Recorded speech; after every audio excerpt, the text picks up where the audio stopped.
这也太欺负人了吧！周英，千万不能答应他啊！我当场就已经回绝了，但只怕对方不会就此罢休。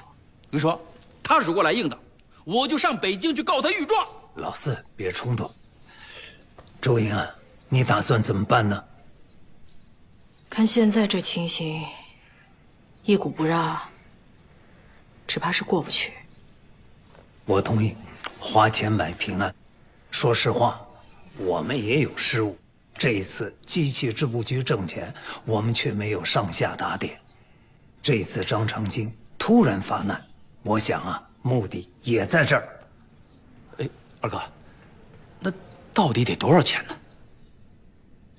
先问问赵大人吧。对，问他。当初我们为了凑这些谷银，我们几乎都倾家荡产了，他心里一清二楚的。哎，还有二哥，这一个女婿半个儿，这好赖也算咱们半个吴家人，对不对？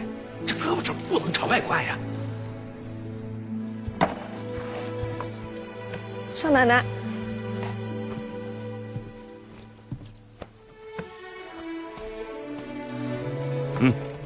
赵大人有重要公务，今天不见客。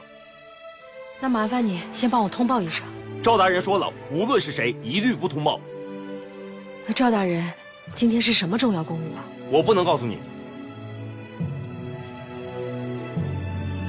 陕西巡抚赵白石3年前招募陕西机器织布局商贾，营私舞弊，将所有股份悉数出售给泾阳梧州市，并从中渔利。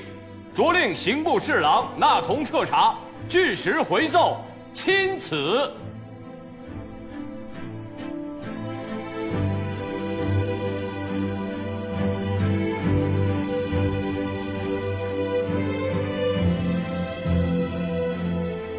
起来吧。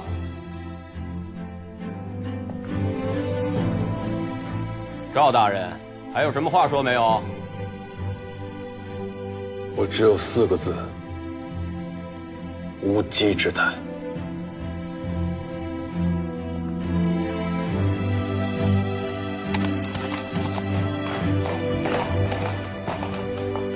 老爷，张先生来了，在书房。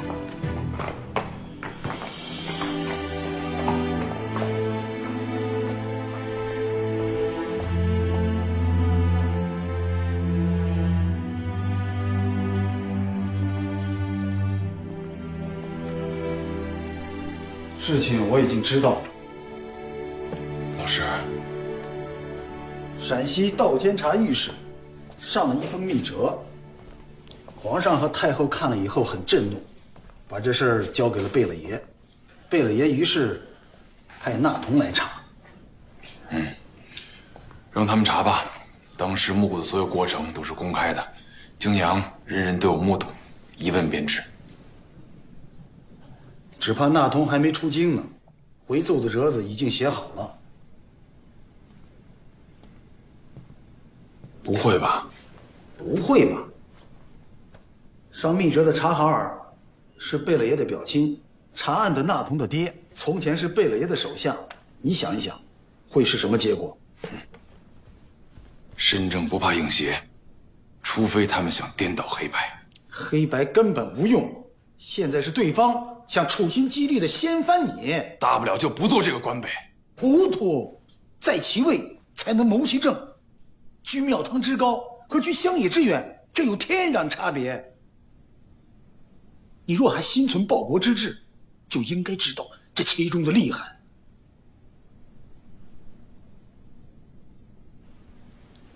老师教训的是，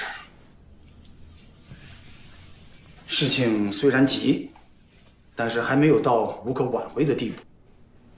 贝勒爷权势熏天，我们还是可以抗衡的。有一件事情，你必须马上着手去办。何事？把陕西机器织布局的股份全部收回，并且要快。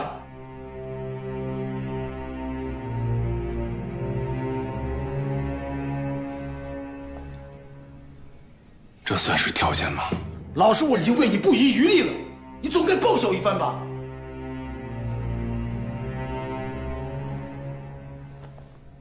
如果我要是做不到呢？你必须做到。只有你把机器织布局的股份收回来，我才有把握把这场风波消于无形。你要是做不到，那我也只能是爱莫能助了。你只有收回股份，那就是立了大功一件。老师，我甚至可以保你上到陕甘总督。老师，我是爱才的，但是我爱的是可用之才。你要是桀骜不驯，不为他用，那老师我也只能是坐视不管了。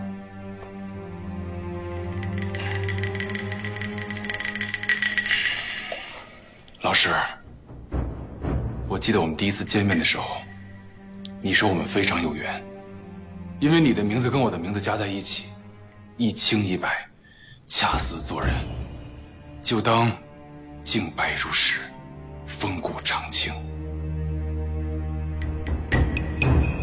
是，我是说过。那您刚才跟我说的那番话，又算什么？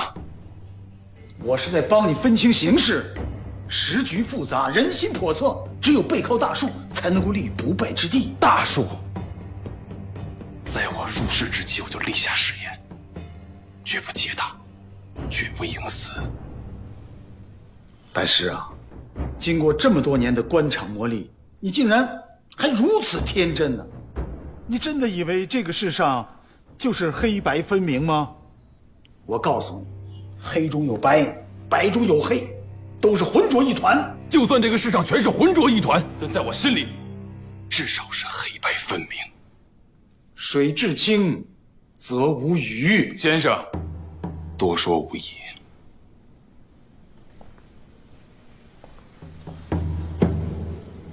我已经决定，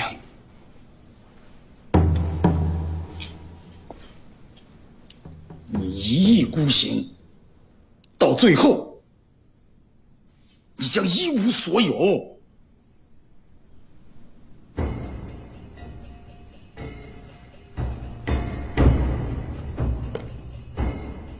送客。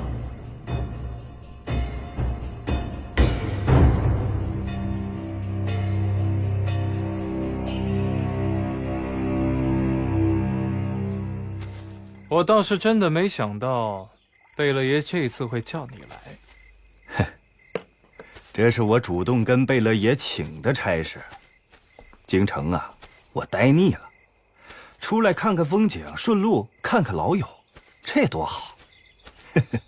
咱们兄弟俩有几年没见了？3年了吧。每次我都是看着阿坤回去复命，就是一直没见着你啊。哎，对了，我临走之前啊，贝勒爷告诉我，那复命的折子已经写好了。但是如果你还有更多证据的话，那样就更好了。我都已经准备好了。这个是金阳10多位富商联名状告赵白石假公济私，扶持吴家，打压他人。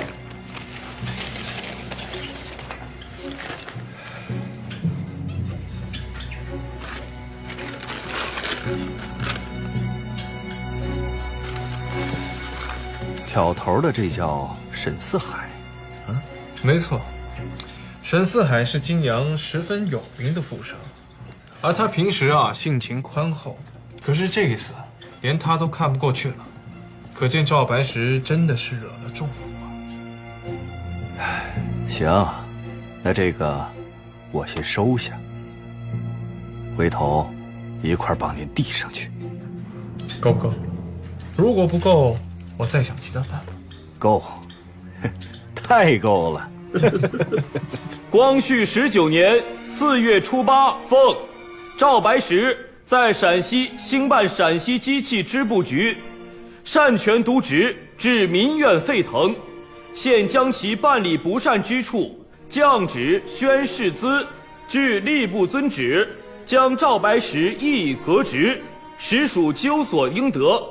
赵白石着诏不议革职，钦此。谢主隆恩。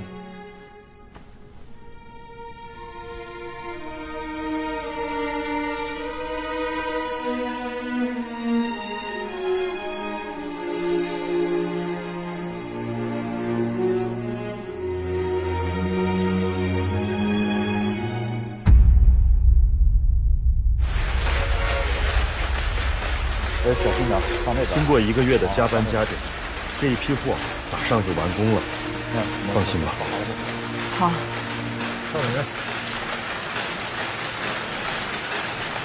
赵委员。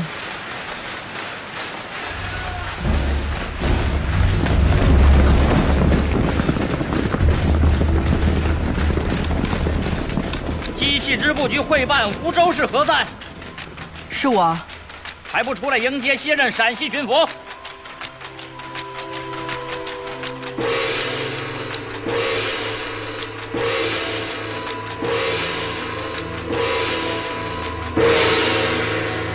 陕西巡抚董廷旭，董大人到。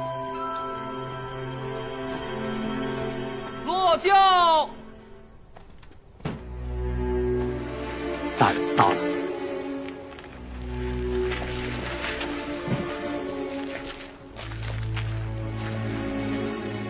你就是机器支部局的会办梧州市？是，见过董大人。打今儿起，我就是机器支部局的总办。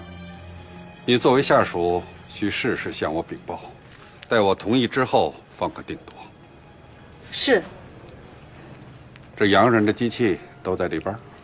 董大人，里边请，您一看就知道了。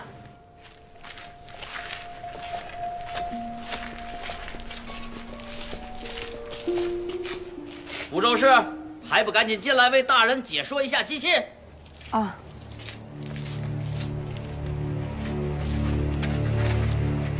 我真没想到，这次扳倒赵白石竟然这么容易。按理来说，他是有后台的人，他后台怎么也该保他一保啊。可没想到，他后台竟然顺水推舟。哼！哎，沈老板，这可是京城的吃法啊，跟金阳大不相同啊。啊，是。怎么样？好啊！我告诉你，贝勒爷最好这口了。是吗？好吃。杜老板，贝勒爷如日中天，那些人也应该识时务吧？还真不是。那些人虽然这次对赵白石见死不救，但是他们对机器支部局可是死死地握在手里啊。他不仅让他的人接了陕西巡抚的位置，还把机器支部局总办的位置也一并接了。听说那机器支部局去年的纯利是80万两银子。什么？80万两？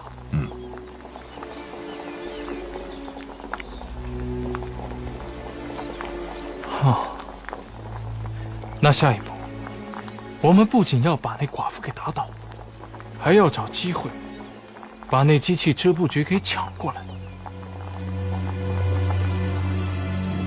这些东西你看着慢慢搬，如果实在装不下的，就可以不要了。是。赵大人，夫人，我可以为你作证。做什么证？当初募股之时，我绝对没有贿赂你，而且是整个陕西都无人认领这股份，最后才落到吴家的。他们要的不是真相。如果是因为机器支部局利润可观，招人妒忌，我可以将我手中这80%股份拿一些出来，用来打点上下官员。他们要的也不是这点银子，是整个机器支部局。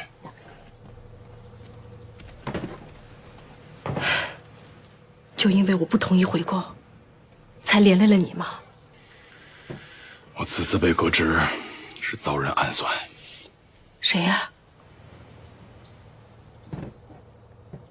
贝勒爷。是因为我吗？你太高估你自己了，贝勒爷可能都不知道你是谁。他们认定我是李大人的人，所以要清除异己。这老爷和少奶奶都聊了那么长时间了，他们都聊什么呢？这是你该管的闲事儿吗？张长京对机器织布局是志在必得，我有一种预感，他们下一个针对的就是你。当初签了协约，盖了大印，他们拿不走机器织布局的。再说了，我也不是徐润，我既未滥用资金，也未任人唯亲，所有账目都是清白的，也没什么股权交易。他们拿不走机器织布局的。我又何尝有把柄？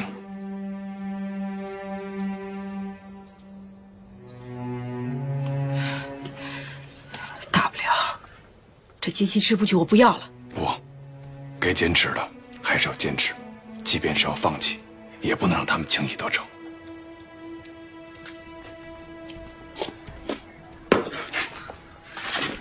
你现在在干嘛？水也不烧，柴也不砍，桌子也不擦，院子也不打扫。你以为你是谁呀？你是杂役，不是学生。还能是干嘛？还不去打扫院子啊？好。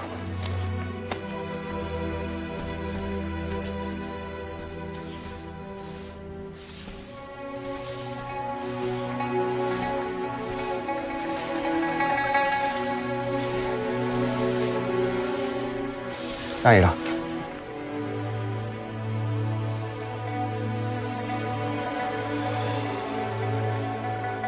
放着好好的沈家二少爷不当，来这里当下人，还被人喝来骂去。你说，你到底图什么呀？我图个心安啊。连爹都不叫一声。爹，我们爷俩好好聊一聊。我还有很多事要做。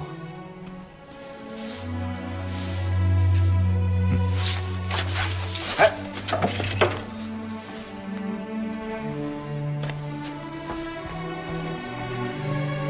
你这样作践自己，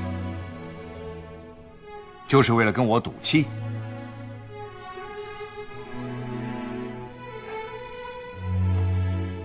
赵白石已经被革职了。什么时候的事儿？就前几天。因为什么？以权谋私，把机器织布局的商股全都给了吴家。这种理由也有人信啊？泾阳商家联名上书，不由得不信。商家是谁啊？不会就是你吧？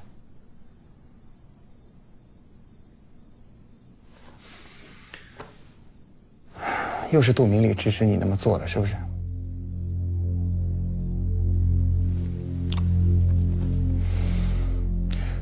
栽赃陷害、弄虚作假、颠倒黑白，爹，还有什么坏事是你做不出来的？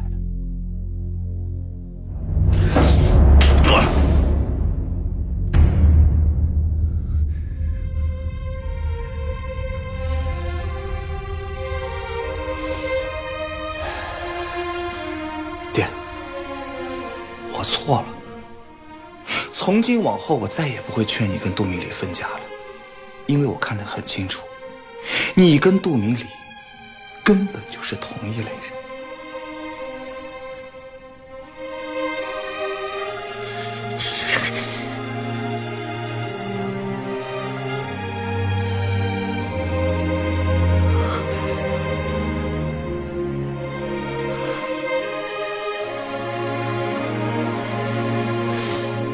星儿，这个世上没有黑白，只有阵营。如果你不想被对手打败，只能选择杜明礼。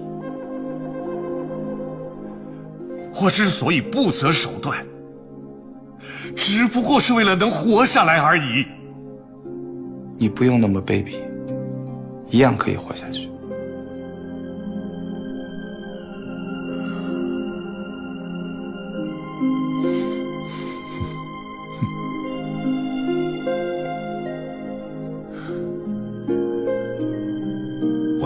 不下来了。爹，总有一天你会后悔的。我现在也顾不了那么多了。星儿，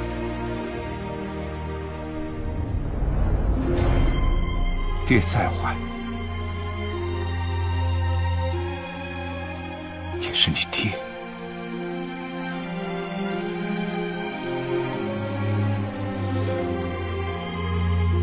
回家吧。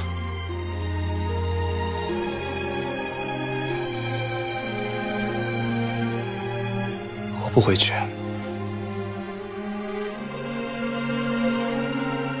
爹老了，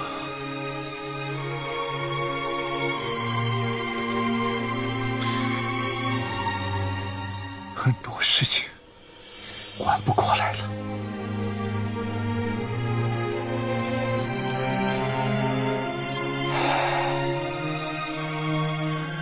如果我今天跟你回去了，我这辈子都搬不到杜明里。你知道杜明里背后的靠山是谁吗？我管他是谁呢？只要找准时机，哪怕他是王公，哪怕他是贵族，我一样搬他头。你要干什么？变法图存，改变中国。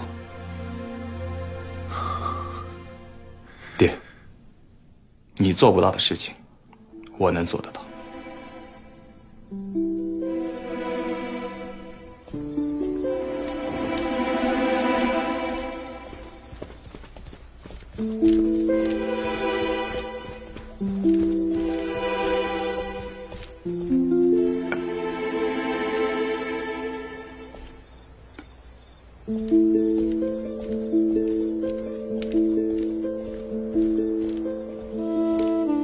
少奶奶，少奶奶，你怎么还不睡啊？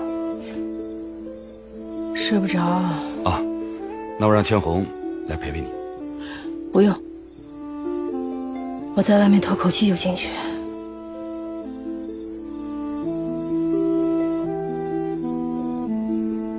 啊，少奶奶，这棵树不太安全，明天我让人把它砍了。别砍，千万别砍。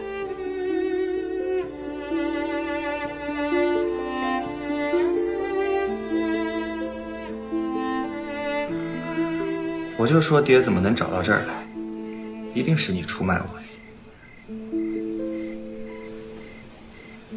少爷，夫人想你想的都生病了，我实在是不忍心，所以才告诉夫人的。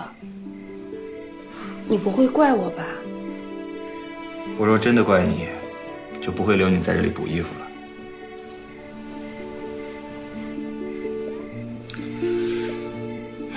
你说说你，干嘛非要跟老爷犟呢？你要是退一步的话，全家人都高高兴兴的，那岂不是更好？你们都以为我在跟老爷赌气，其实不是。啊，对了，有一次我听老爷说，前段时间吴家压得我们喘不过气来，现在什么赵大人垮台了，所以我们要开始收拾吴家了。那你要不要去提醒他一下，让他避避风头啊？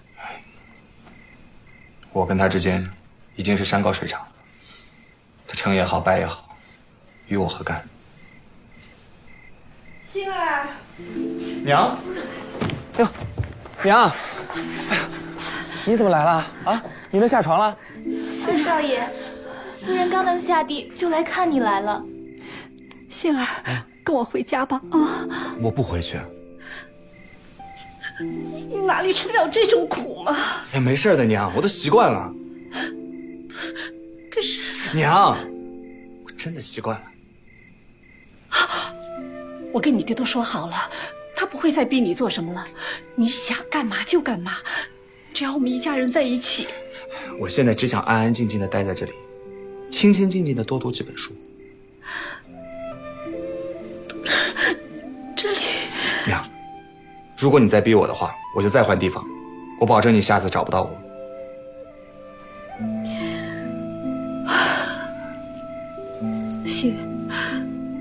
我不逼你，只是这里……夫人，您放心吧，我跟少爷都商量好了，我隔段时间就来照顾他，您就不用担心了。玲珑啊，二少爷，我就托付给你了啊！是夫人。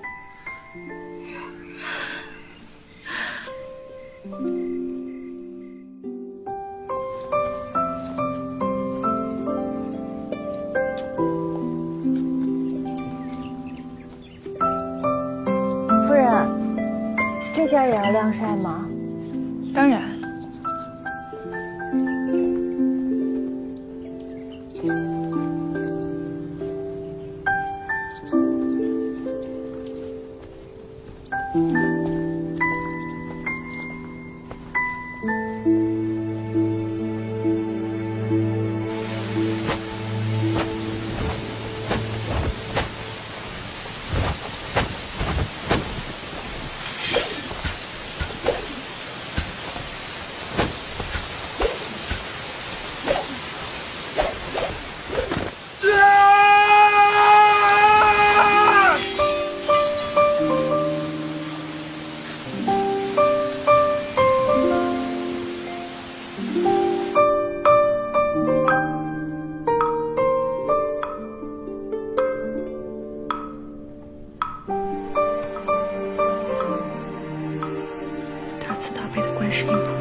顺顺利利的度过这一难关吧。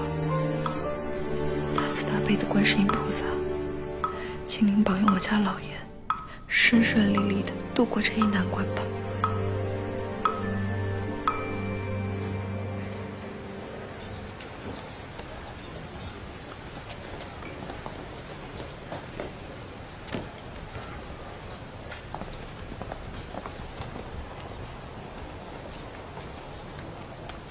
夫人，抽个签吧。财运得失，官运简通，学业升志，子息顺逆，不止不要钱。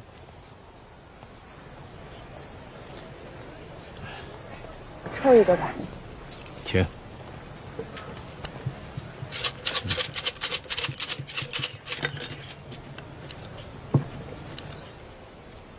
其间日暮闻何物？杜鹃啼血猿哀鸣。春江花朝秋月夜，往往取酒还独倾。此乃忠钱。夫人关注之人，才情绝伦，但官运并不亨通，除非贵人相助。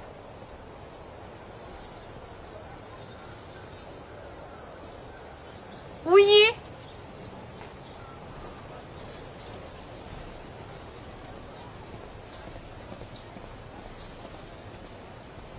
张夫人，你也来烧香拜佛呀？是求子吗？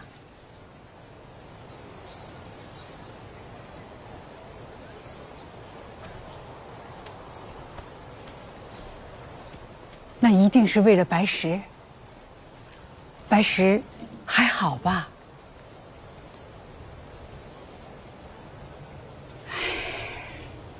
自从白石出事以来，长青就没睡过好觉。这不，我今天也是出来给他找药的。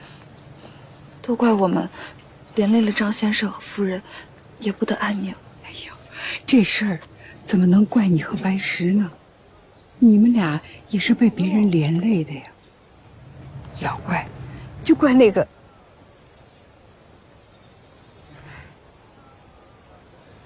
长青啊，经常跟我说，这么多学生中，最有出息、最有本事的，一定是白石。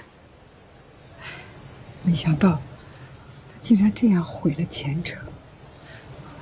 白石，当初要是多听张先生一句，就好了。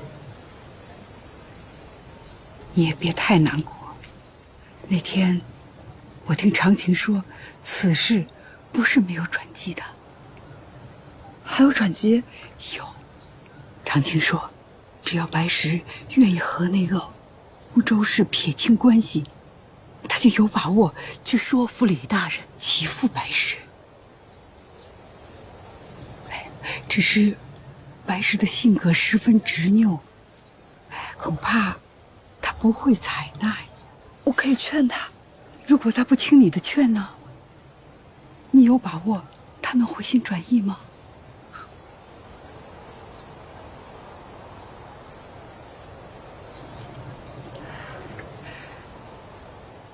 还有一个办法，就是让那个梧州市不要再继续当的机械织布局的会办，白石就能脱身了。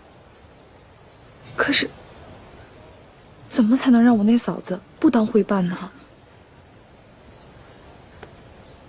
我跟你说，这件事啊，张长青觊觎的是你的全部股份，你只给他2成，他恐怕不会满意。要不你再帮我安排一下，我跟他再谈谈。行。我想跟他谈谈你。我？只要他愿意帮你，我不介意再多付2成股份。这个你不用操心，我是实在不想再与他共事。张夫人，谢谢您，但是我还是不能这么做。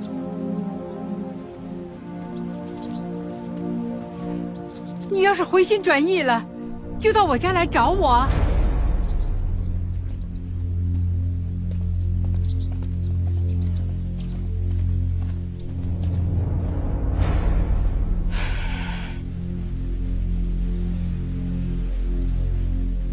哎，对了，今儿怎么没见到一妹妹啊？哦，她早上就出去烧香去了。我前段时间见了她，觉得她好像有心事。是吗？我这个妹妹啊，天真善良。我嫁入东园之后，除了吴聘，就与她感情最好，最合得来。她能嫁给你，我是既为她高兴，也为她担心。这金阳虽然也不远，但对她来讲却是第一次离家，难免会觉得孤单。你以前忙，现在有空了，还望你对她多多体贴。我心里有数。世上最美好，莫过于有情人终成眷属。你要多多珍惜啊。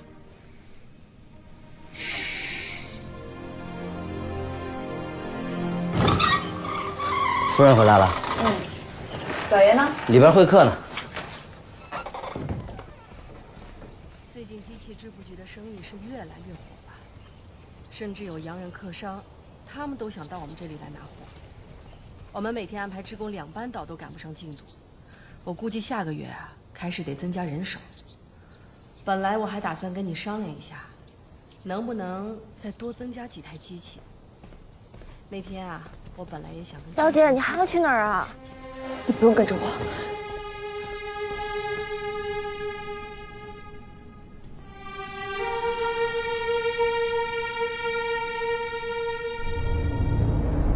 无一，张夫人，给。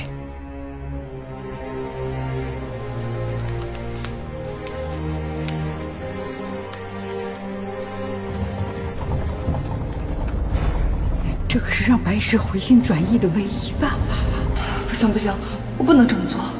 如果我这么做了，我成了什么人啊？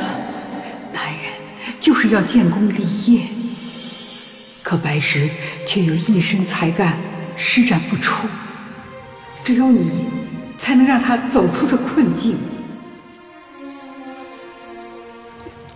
可如果我这么做了，他会怎么样？不会怎么样的，无非就是一点惩戒，这对他以后只有好，没有坏。无一，白石能否度过此劫，起死回生，全看你了。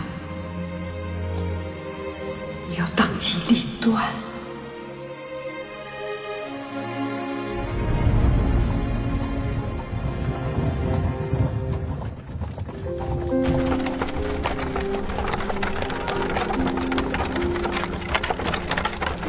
婶婶。前2天你娘过来，还跟我说起你呢。是吗？她说有点着急。她说，你和赵大人成婚那么长时间了，还没动静。怎么说起这事儿？这可是大事。这是瞎操心。当娘的都这样。你跟赵大人还好吧？挺好的。哎，圣龙泉来了一个新的坐堂大夫，要不请他看看。大婶儿，我好久没看见嫂子了，我去看看她。她一早就出去了。没事儿。她如果不在，我就等她。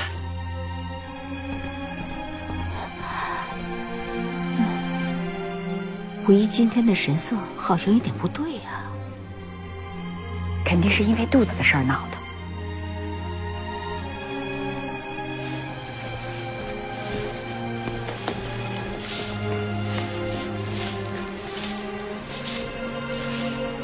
倪小姐，少奶奶不在。啊，那她什么时候回来？她一般很晚才回来。那我在书房等等她吧。嗯，好。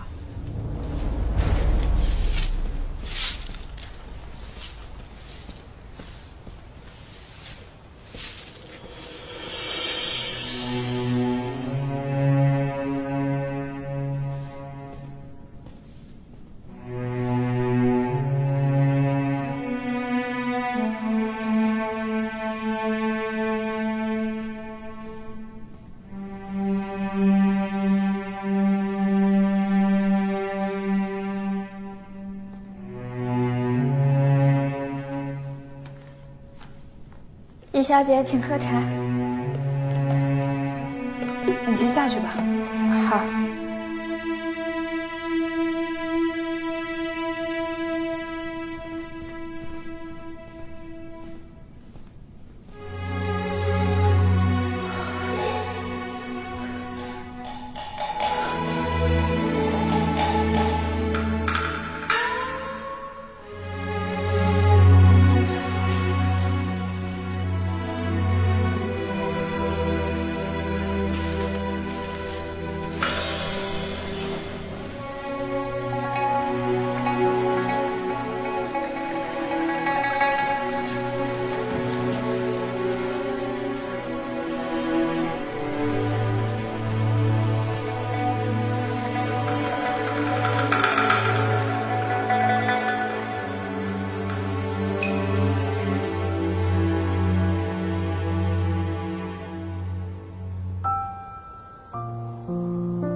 这是我们的应收账款，这是还未支付的欠款，这是支部局的总资产，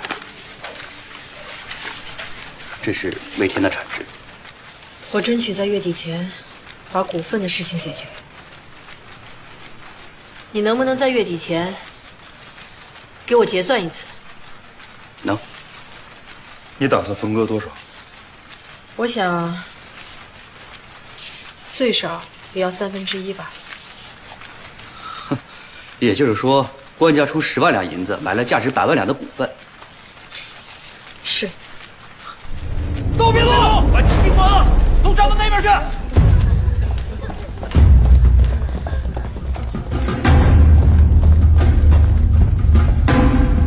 董大人到。事抓起来。是。董大人，你们搞错了吧？没错，抓的就是你。干什么？哎，你们怎么打人呀？给我搜！放开我！走。去强盗，一击土匪，你还有没有王法？强盗，土匪，还有没有王法？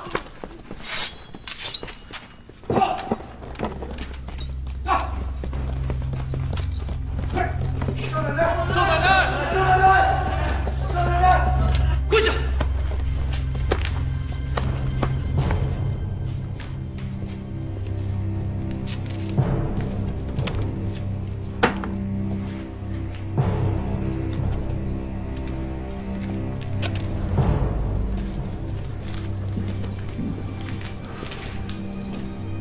吴州市，你在担任机器织布局会办期间，利欲熏心，伪造账目，贪污关谷分红，并以购买机器为名，大肆收受回扣。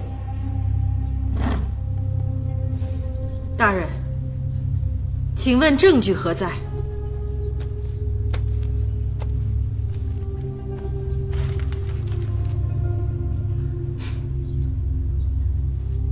大人，这虽然是机器织布局的账目，但已经被涂改得乱七八糟，看不出所以然，只看得出是子虚乌有。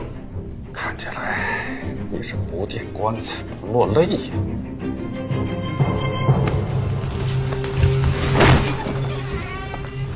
走。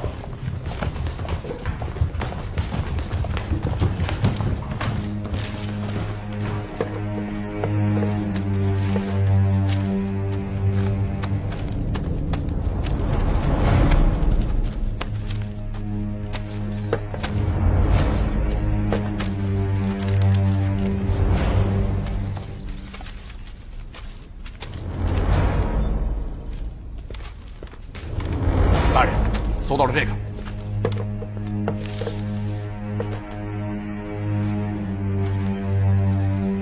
东西还不少，有你和购买洋机器的中间人的来往信函，有你收受回扣的收据，还有这些信是从哪儿来的？从你的书桌上搜到的。你总不会说这不是你的东西？当真？金阳都传电了。什么时候的事？就今天早上的时候。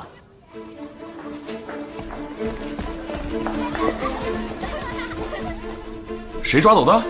听说是董廷旭董大人。老爷，出什么事儿了？周莹被抓了。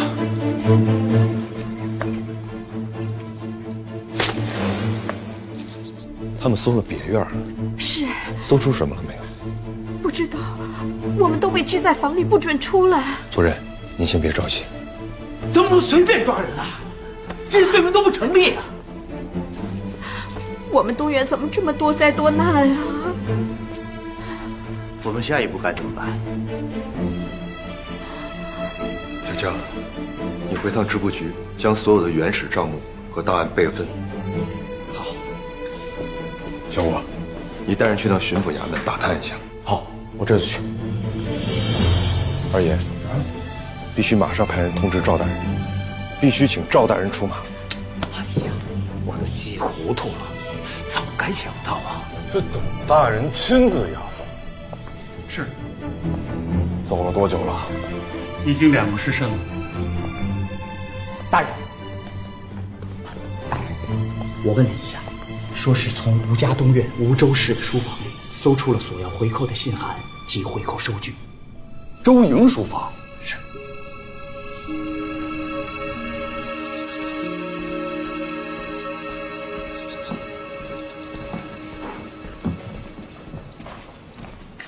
星儿，星儿，你回来了啊！你吃饭了吗？你饿了吗？娘马上让人给你做去啊！娘，不要麻烦了，我是来找爹的，他在不在？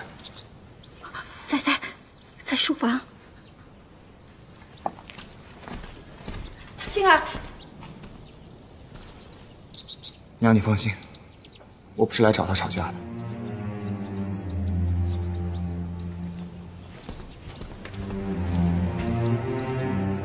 这贺礼一定要贵重，不能单薄。是。这个，周英被抓是不是你跟杜明礼设计的？是。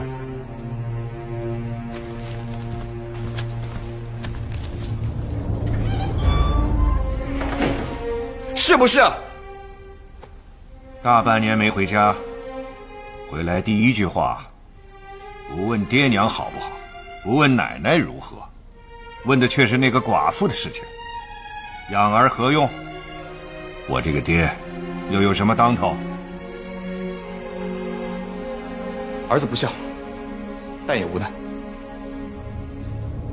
不是我，也不是杜明礼，我们倒是准备好了要对付他，但还没开始，有人看不惯就下手了。此话当真？我们沈吴两家斗了那么多年，有什么可遮掩的？我明白了。晶儿，你还要走？爹，你没觉得兔死狐悲吗？那个寡妇为了报仇，一心置我们于死地。她现在被抓了，我高兴还来不及。有什么可悲哀的？抛开我们沈吴两家的恩怨不说，周英确是一个好商人，诚信守法，兢兢业业。没想到莫名其妙会遭此横祸。爹，同为商人，你没有觉得不寒而栗吗？你不怕某一天我们沈家也重蹈覆辙吗？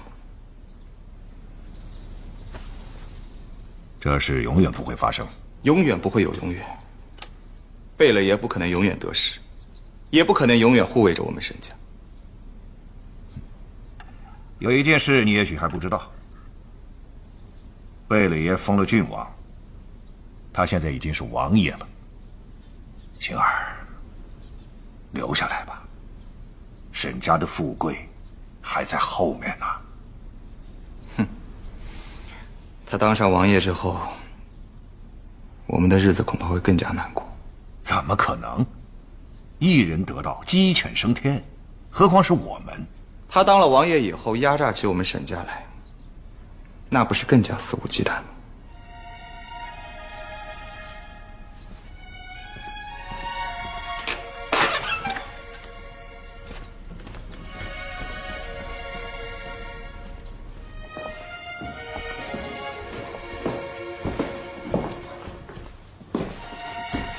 哎呀，长青到京城去了。他也进京城去了啊？什么时候走的？好像2个时辰前吧。是跟董大人一起走的吗？呀，你这我就不知道了。少奶奶已经不在陕西了，那她去哪儿了呢？说是被押到北京去了。支部局的总办室和会办室都已经被查封了，我从门缝里面看了一下，里面一片狼藉。衙门的人应该已经搜过了，把该带走的都带走了。这下可麻烦了。如果他们把原始账目和档案都带走的话，那他们想怎么篡改就怎么篡改。那会怎么样？我不知道。二哥，找到赵百事了吗？找了。赵家的小厮说，巡抚衙门已经把消息送给了赵大人，赵大人接到消息就出门了，但去哪儿不知道啊。那他一定是去打探了。王二军，不能进去，不行，放开，放开我，够了，不能进去。哎，你不能进，哎，王二军，我来是想告诉你，何人敢到东院撒野？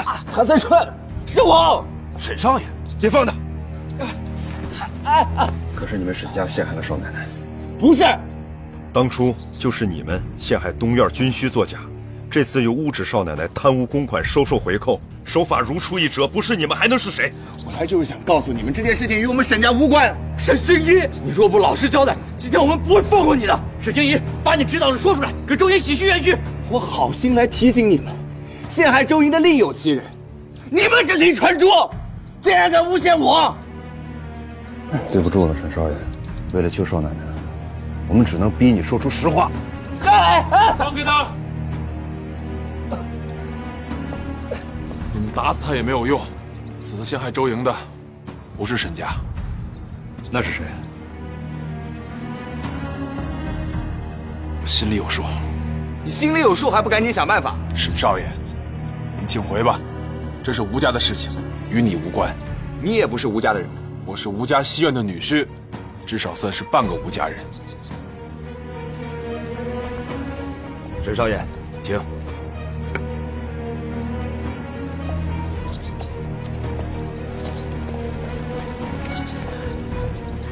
赵大人，求你救救周莹！你们放心吧，此事因我而起，我一定会全力营救。谢谢。白石啊，这事儿就有劳你了。可这件事情，我觉得很蹊跷，一定来问一下。什么事儿？我听说，董廷旭找到了关键证据，这其中包括周莹和中间商来往的书信和回扣收据。这是无中生有，栽赃陷害呀！绝不可能，绝无此事。是啊，我也觉得绝无此事，但这些东西的确是从周莹的书房搜出来的，而且还是当着周莹的面搜出来的，一定是栽赃。那能是谁呢？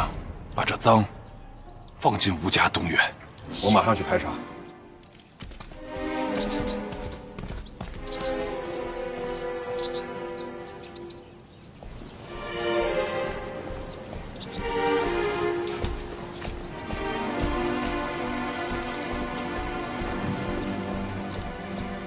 赵白石，陷害周莹的人就是你，对不对？我？想当年，轮船招商局也是官督商办，开办之初，官府还鼓励商董认购股份，但是当产值超过1000万两之后，就变成了官夺商权。周莹遭此陷害，与沈家无关，但是与当年徐润、唐廷枢被撵走，却是同出一辙。起初你想尽一切办法，要让周莹认购股份。而现如今，你为了夺走他的股份，于是就栽赃陷害。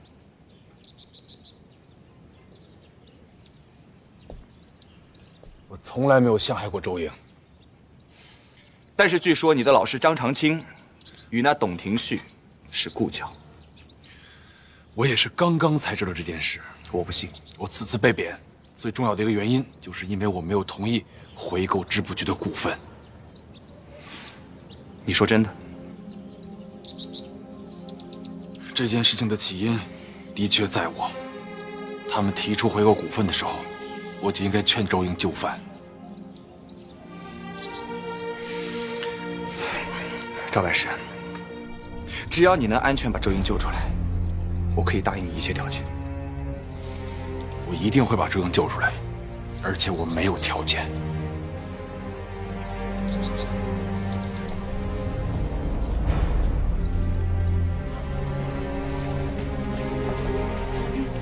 老爷，你怎么在这儿？我一直在等你。那进去吧。嫂子不会有事儿吧？帮我收拾2件衣服，我跟王世军要连夜进京。进京？等等，嫂子，现在什么情况？现在情况比较棘手。你怎么了？老爷，我……别耽误时间了，快！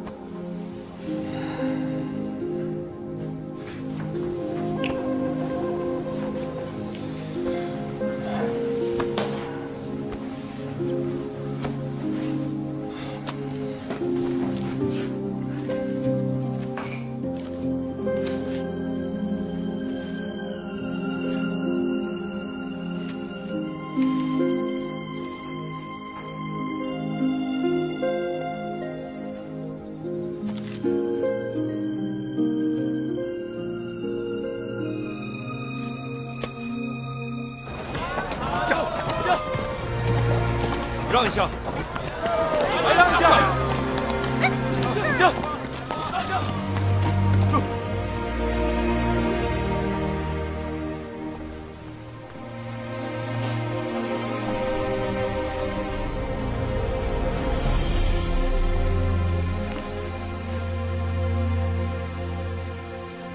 白石啊，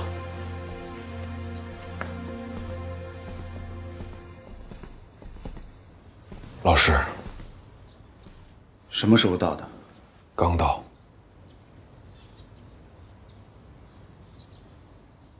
星夜兼程。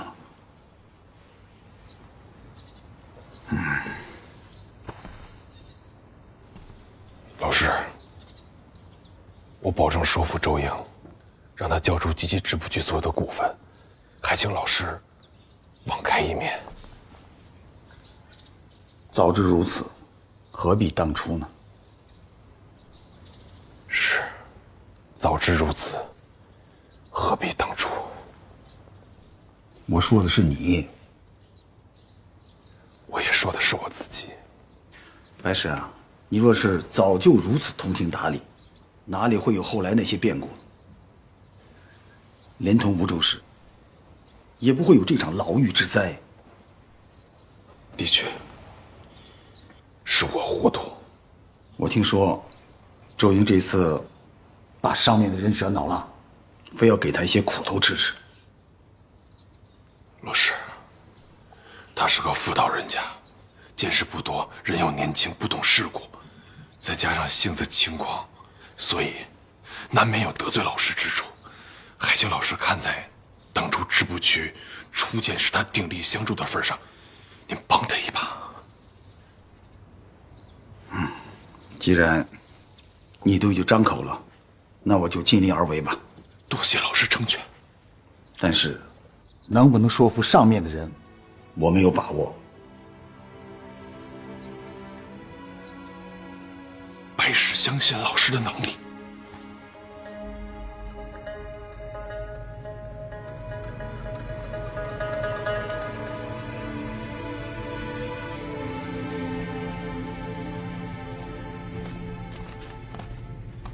你们只有1炷香的时间。多谢。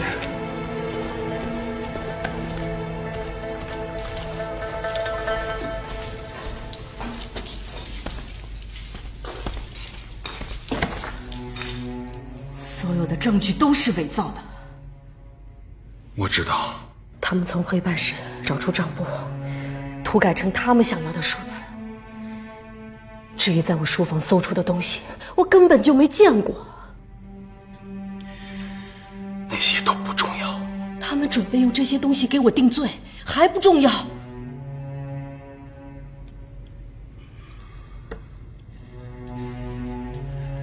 只要你交出机器织布局的全部股份，他们会给你定一个很轻的罪。不，我不交。我之前想过，我交出1/3，甚至是1半的股份，但是现在我1股都不交。张长青在李大人面前夸下海口，说一定能拿到股份。如果拿不到，他不会罢休的。他不罢休，我不妥协，看我们谁能熬得过谁。你这又是何必呢？他们要的是什么？银子而已。而对于你来说，把这些银子赚回来不是什么难事啊。我不是舍不得银子，我是忍不下这口气。夫人，你看一看你在什么地方。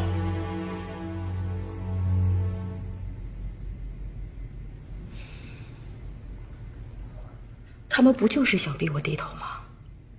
我就不低头。当初徐润与唐廷书因为掌握了轮船招生局的许多内幕，当局投鼠忌器，也只能罢职了事。但是你呢？你现在手里有什么筹码？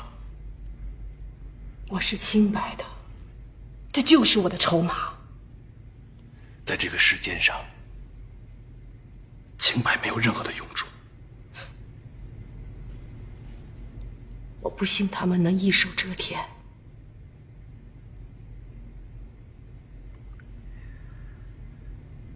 他们能。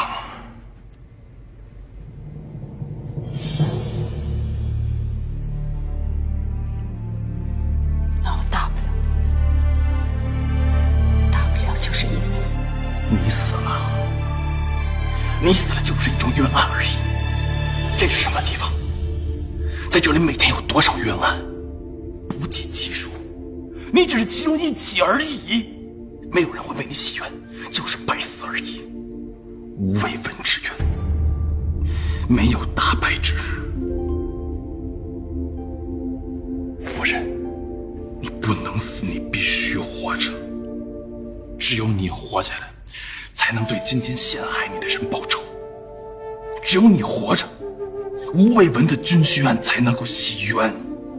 少奶奶，赵大人说的对，你现在没有必要和他们斗气，最重要的是留得青山在啊。夫人，能够忍气吞声者，才能够成就大事。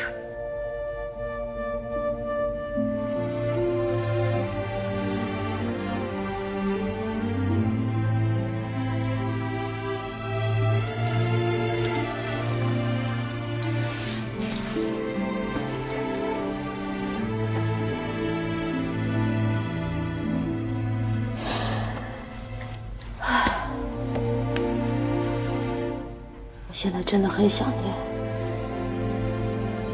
当初跟我爹在街头卖艺的日子。虽然没吃没喝，但却是逍遥自在，从不用看谁的脸色，也不用委屈自己。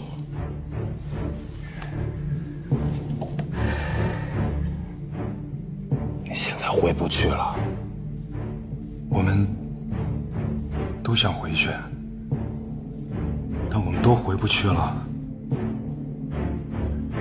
那个时候，你只是一个街头卖艺的女子，你只需要对自己负责。但现在，你是吴家的大当家。少奶奶，现在吴家3院200多口人，100多名掌柜，500多名伙计，大家都盼着你平安呢。如果你出了什么事儿，吴家就散了。我来前，2爷和4爷千叮咛万嘱咐，说不惜任何代价，一定要把你救出来。对了，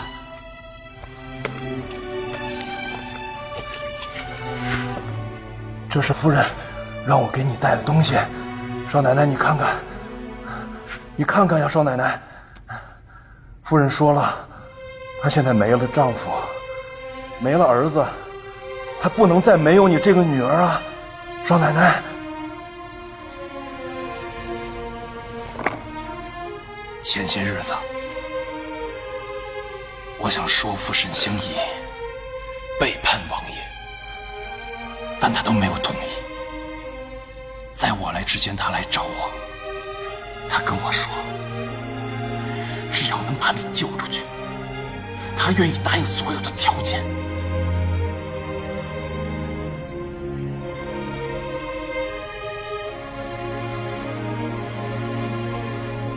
周莹，不仅仅是他，在这个世间上，有很多人希望你能够活下来，希望你能够平安，所以我希望你不要图自己一时的痛快，为了那些爱你的人，你必须妥协，甚至受辱的妥协。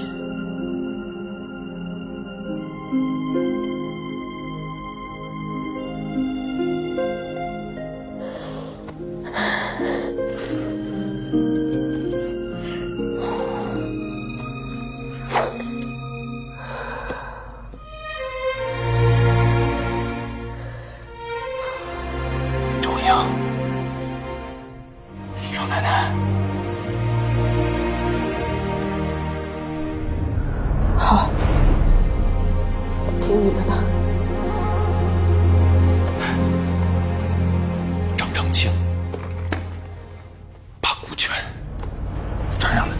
好了，我给你带来了。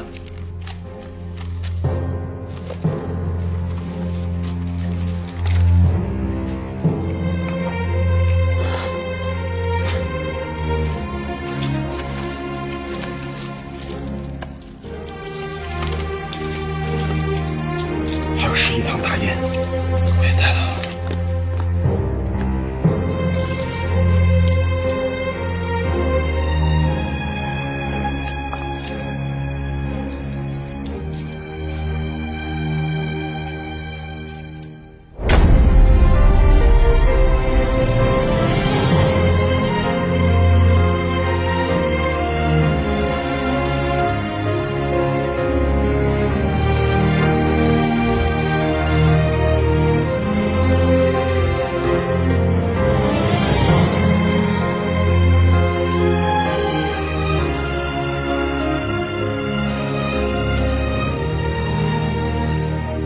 白石啊，你放心，我已经安排好了。过几天，刑部堂官那里只是走个过程，梧州市就可以释放回家了。多谢老师。过些日子啊，我跟上面的人说一说，找个合适的机会，也让你官复原职吧。这个我已经不存妄想。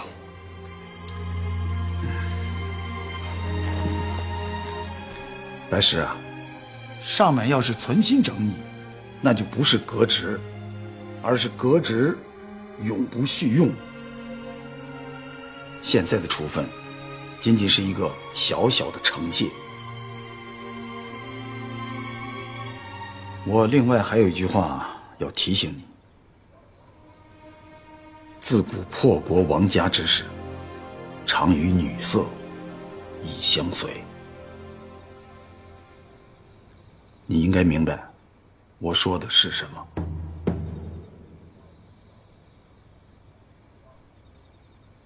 明白。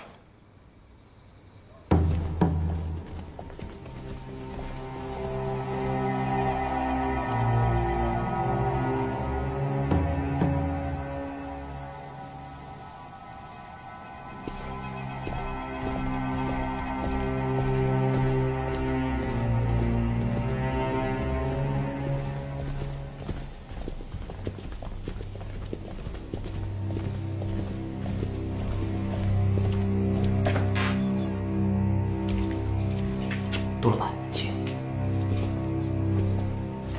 文先生，杜老板，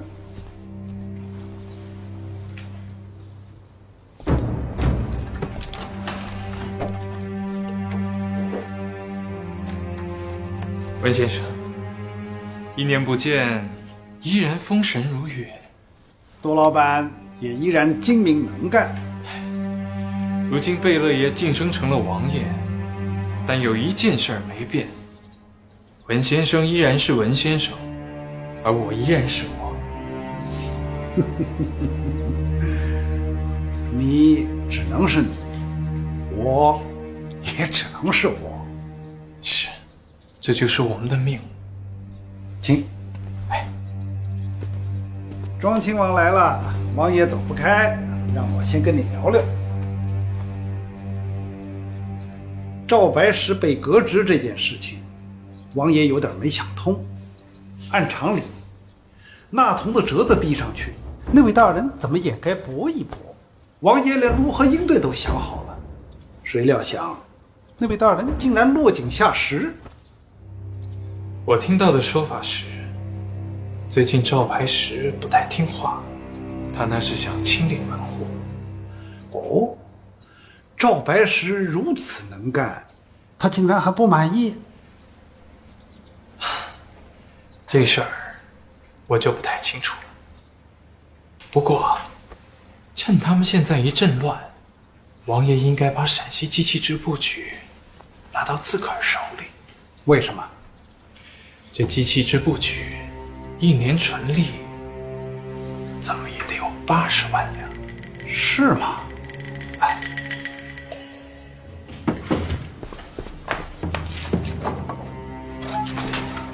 赵大人，怎么样了，周大人？都谈好了，只要刑部审结完毕，就可以回家了。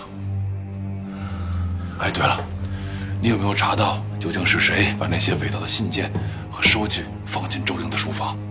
我明里暗里都查了，别院的丫鬟和小厮，要么就是跟着少奶奶充生用死的，绝对不可能；要么有几个新来的，身世都很清白，也没有机会进入到少奶奶的书房。这都成了不解之谜了。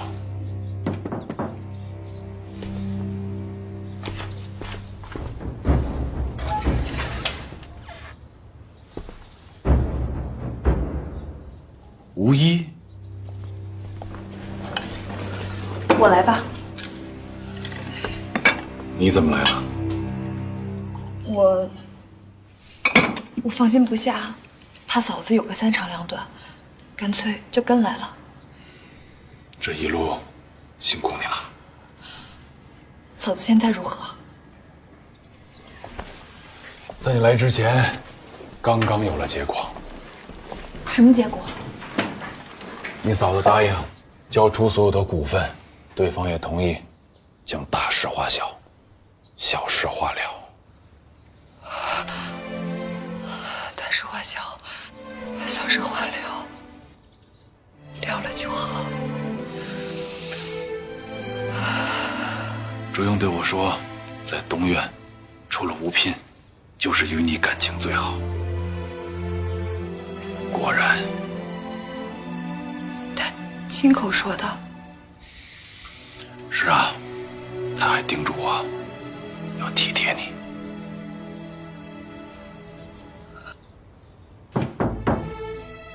进来。赵大人，一小姐，房间已经收拾好了，二位早点休息吧。你奔波了一天，早点休息吧。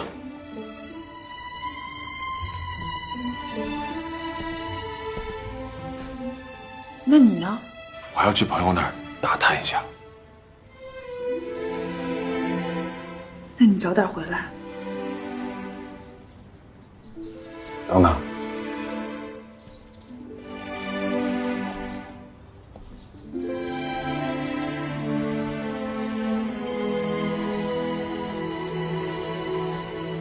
去吧。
韩先生，有他的消息了吗？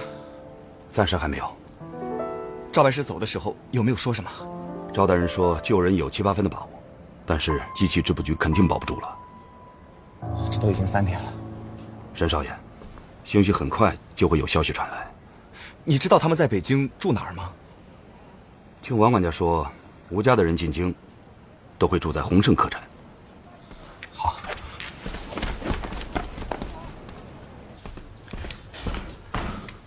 啊，二少爷，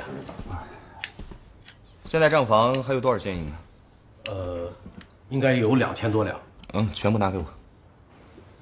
二少爷，你要那么多现银干什么？我催他们。您去哪儿？哎，你别管了。二少爷，您看，这按照规矩呢，从账上支取现银，那必须要有老爷的条子。你都叫我二少爷了，你还跟我讲规矩？二少爷，您别生气，我不是为难您，那实在是老爷他。我每年给沈家挣多少银子？我现在要你拿2000两，你不给我？你别忘了沈家我还当半个家呢。你要记住，你只是一个管家，我随时都可以开了你。哎呦，二少爷，我哪敢呢？哎，二少爷，二少爷，再跟我废话，相不相信我现在就对你不客气啊？二少爷，你听我给不给？放开霍先生。老爷。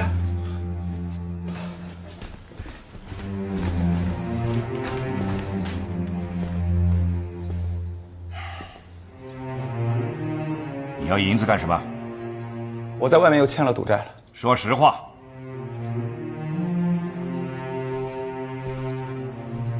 我要去京城。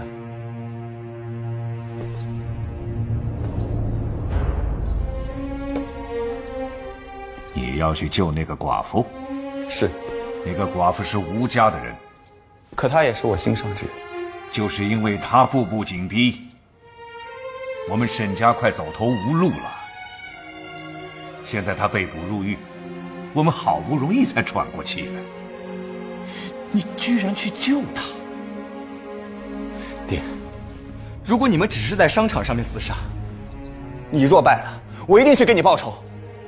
而如果他死的话，我连半句话都没有。但是他现在是被人陷害入狱，我不能袖手旁观。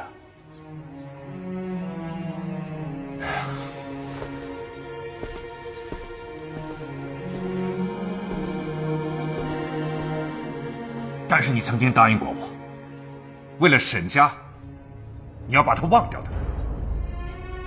儿子没用，儿子忘不了的。我们沈家3代苦苦奋斗，才有今天。难道你真忍心在你手里把他败掉吗？我不忍心，可是我更不忍心看到他入狱。你男子汉大丈夫，怎么能够为了一个女人什么都不顾呢？你，爹，我这辈子只为了他。你这个逆子，我打死你！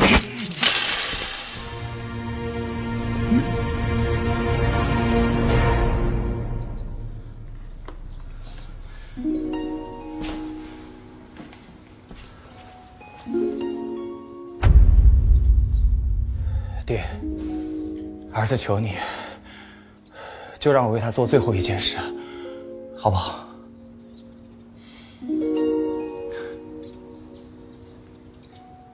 那个寡妇到底有什么好？我们两家都成这样了，你还忘不了她？我也不知道她哪儿好，可能是我这辈子欠她的。爹，我求你了，你就再让我帮她一次，就一次。不行！爹，你知不知道？他这次被人陷害入狱，生死未卜。如果我不救他的话，可能我这辈子都不会安宁。你全当让我自己图一个心安，好不好？不可以，爹，这是我最后一次，只此一次。我发誓，只要这次过后，我再也不会联系这个女人。我这辈子欠她的全部都还干净了。我继续回来，好好的做你的好儿子，继续继承我们沈家的家业，可以吗？真的是最后一次吗？我发誓，我发誓。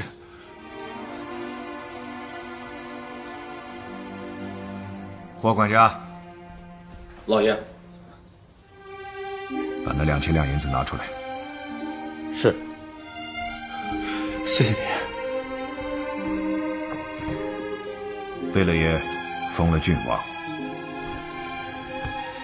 窦老板回京磕头去了，你去找他吧，把新月贸易行的70%股份也带过去。